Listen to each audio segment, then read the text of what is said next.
ప్రభువా ప్రార్థన నేర్పయ్యా, ప్రార్థించకుండా నేనుండలేనయ్యా.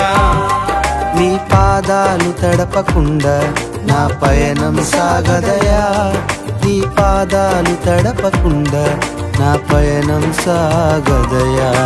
ప్రార్థన వలనే పయనము, ప్రార్థనే ప్రకారము, ప్రార్థనే ప్రాధాన్యము, ప్రార్థన లేనిదే పరాజయం.